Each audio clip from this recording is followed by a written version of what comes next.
ಈಗ ತೆಂಗಿನಕಾಯಿ ಹೊಡಿಲಿಕ್ಕೆ ಕೆಲವರಿಗೆ ತುಂಬಾ ಕಷ್ಟ ಆಗ್ತದೆ, ಹೊಡಿಲಿಕ್ಕೆ ಕೆಲವರಿಗೆ ಗೊತ್ತಿರುವುದಿಲ್ಲ, ತುಂಬಾ ಸಲ ಹೊಡಿತಾರೆ, ಅದು ಹೊಡಿಯುವುದೇ ಇಲ್ಲ.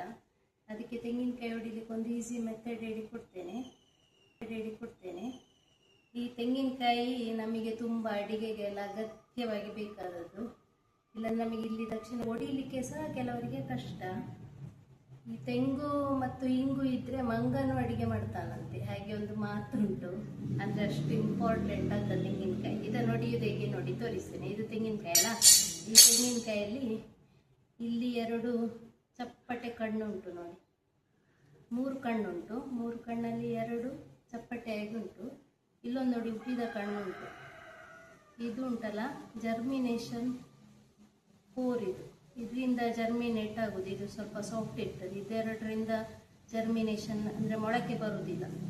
ಇದು ಒಳಗೆ ಒಂಥರ ಪ್ಲಗ್ ಆಗಿರ್ತದೆ. ಇದಕ್ಕೆ ಇದು ಓಪನ್ ಆಗುದಿಲ್ಲ. ಇದೆಷ್ಟು ಗಟ್ಟಿ ಅಂದ್ರೆ ನಮ್ಮ ತೆಂಗಿನಕಾಯಿಗೂ ಇದನ್ನು ಹೊಡೆದು ಹೊರಗೆ ಬರ್ಲಿಕ್ಕೆ ಆಗುದಿಲ್ಲ ಮೊಳಕೆ ಹೊಡೆಯುವಾಗ. ಆಗ ಅದು ಈ ಸಾಫ್ಟ್ ಕೋರ್ ಉಂಟಲ್ಲ, ಇದು ಫಂಕ್ಷನಲ್.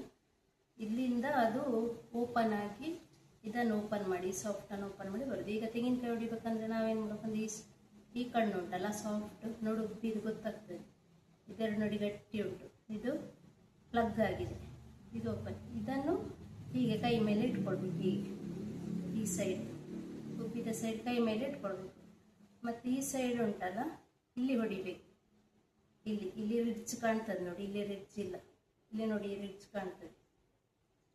ಇದಕ್ಕೆ ನಾವು ಒಮ್ಮೆ ಹೊಡೆದ್ರೆ ಹೀಗೆ ಹಿಡಿತೇನೆ ಕತ್ತಿ, ಆಯ್ತಾ? ಹೀಗೆ ಹಿಡಿದ್ರೆ ನನಗೆ ಹೆದರಿಕೆ ಆಗ್ತದೆ, ಅದಕ್ಕೆ ಹೀಗೆ ಹಿಡಿತೇನೆ, ಹಿಡಿದು ಹೊಡಿತೇನೆ. ನೋಡಿ, ಒಂದು ಏಟಿಗೆ ಎಕ್ಮಾರ್ ದೊಡ್ಡ ಕೂಡ, ಆಯ್ತಾ? ನೋಡಿ 2 ಎಷ್ಟು ಚಂದ 2 ಪೀಸ್ ಆಯ್ತು ತೆಂಗಿನಕಾಯಿ. ಹೀಗೆ ತೆಂಗಿನಕಾಯಿಯನ್ನು ಈಸಿಯಾಗಿ ಹೊಡಿಬೋದು. ಈಗ